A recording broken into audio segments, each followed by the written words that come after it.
Hi everybody, it's Kenzie Knox and welcome back to my channel.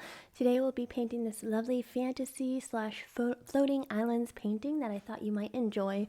And so sit back, relax, and let's start painting. This is in time lapse because I don't have much memory on my camera and I'm really sorry about that.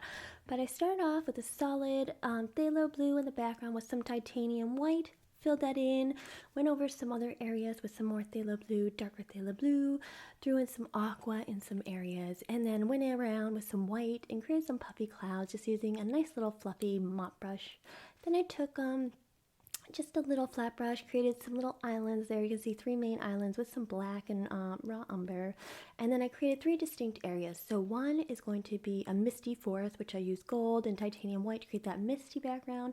One's going to be mountain area, which I use purples and cobalt blue as well as light blue violet. And then the other one is going to be the waterfall area, which I created using sap green for the foresty sections, and then phthalo blue and titanium white for the watery sections.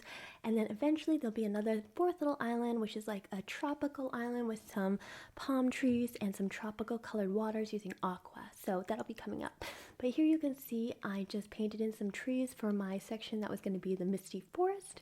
And I went over there with some sap green and hunter green and filled in some of the trees on top and then highlighted them with some light olive green and as well as some light permanent green. And I also created some grass on the ground of that forest with a little pathway in the middle.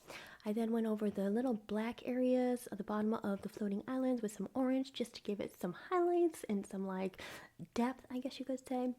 And then went back over it with some black and some raw umber just to create that depth like fields, because obviously we don't want it all to be highlighted in bright orange.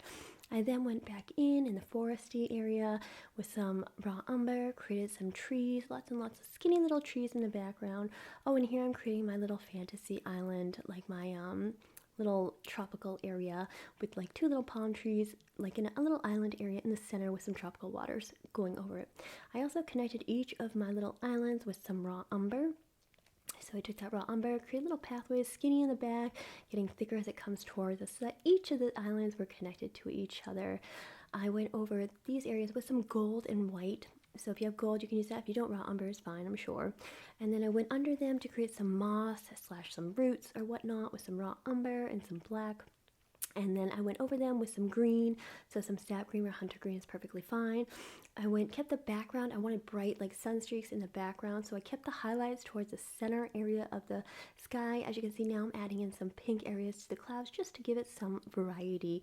And then took some white with some bright pink and created some highlights for those clouds, also in the sun streaks. And then I'm going to add a touch of that pink to the little misty forest area, which I have built a little cabin in, as well as a cabin in my little waterland area as well. And so overall, I really enjoyed this painting. I hope you enjoyed it as well and can find it useful. You can slow it down if needed. I'm sure it'll help you paint this same painting. But overall, I really do hope you enjoyed it. Remember to subscribe to my channel and to click the like button. And until next time, I'll see you guys later. Okay, bye!